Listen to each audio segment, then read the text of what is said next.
Next is limitation. Limitation important है, सारी limitation ना भी आई तो 3 मार्क्स का क्वेश्चन आ सकता है या फिर आपको विंडो ड्रेसिंग के ऊपर क्वेश्चन आएगा, ठीक है।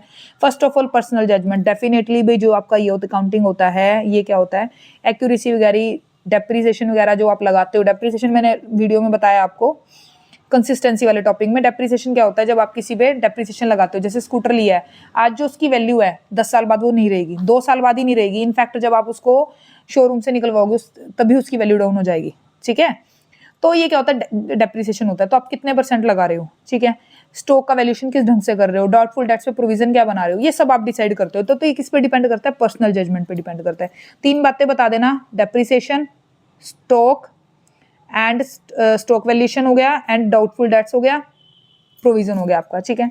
Second one is accounting concept and convention, मैं सारा डिटेल में करवा चुकी हूँ, वहां से 2-4 कंसेप्ट और कन्वेंशन डाल देना, मेटरलिटी का डाल देना, डिस्क्लोजर का डाल देना, बिजनेस कंसिस्टेंसी का डाल देना, बिजनेस एंटिटी का डाल देना, और ये आपका मनी मेजरमेंट का डाल देना, एक्यूरेसी का डाल देना, प्रूडेंस का डाल देना, कुछ भी, ठीक है। इनकम्प्लीट इन्फॉर्मेशन, ये हमें कंप्लीट इन्फॉर्मेशन नहीं देता, क्योंकि ये क्या करता है, सिर्फ आपको एक्चुअल P&L बताता है। क्या बताता है, एक्चुअल P&L बताता है सिर्फ, ठीक है। तो आपको ईच एंड एवरीथिंग इसमें नहीं पता लगता इतना।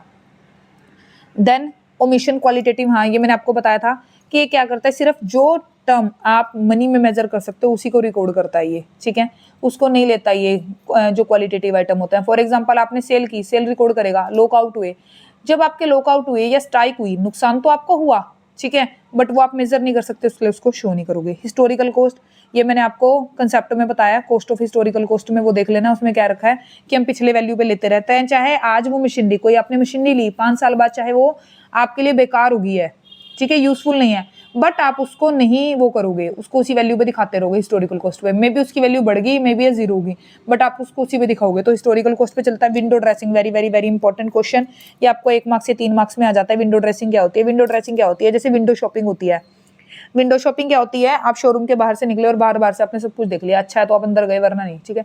वैसे ही विंडो ड्रेसिंग होती है कि बाहर से आपके अकाउंट इतने अच्छे से सजा दिए जाते हैं, इतना अच्छा आपको रिकॉर्ड इस ढंग से आपको शो किए जाते हैं, चाहे स्टॉक ओवर वैल्यूएशन है आपका, ओवर वैल्यू पे ले रखे हैं, बट आपको बाहर से स्टेटमेंट, प्रॉफिट, शेयर होल्डर को डिविडेंड, मतलब इतना कुछ अच्छा दिखा दिया जाता है कि आपको लगता है कंपनी बहुत अच्छी है। तो विंडो ड्रेसिंग होती ही होती है, ठीक है। तो क्या होती है, मैन्युपुलेट करना है अकाउंट्स, मेन क्या होता है, मैन्युपुलेशन, ठीक है। फाइनेंशियल स्टेटमेंट डिस्क्लोज, इसमें ऐसा दिखाया जाता है कि जो पोजीशन है बिजनेस की बड़ी फेवरेबल है, ठीक है।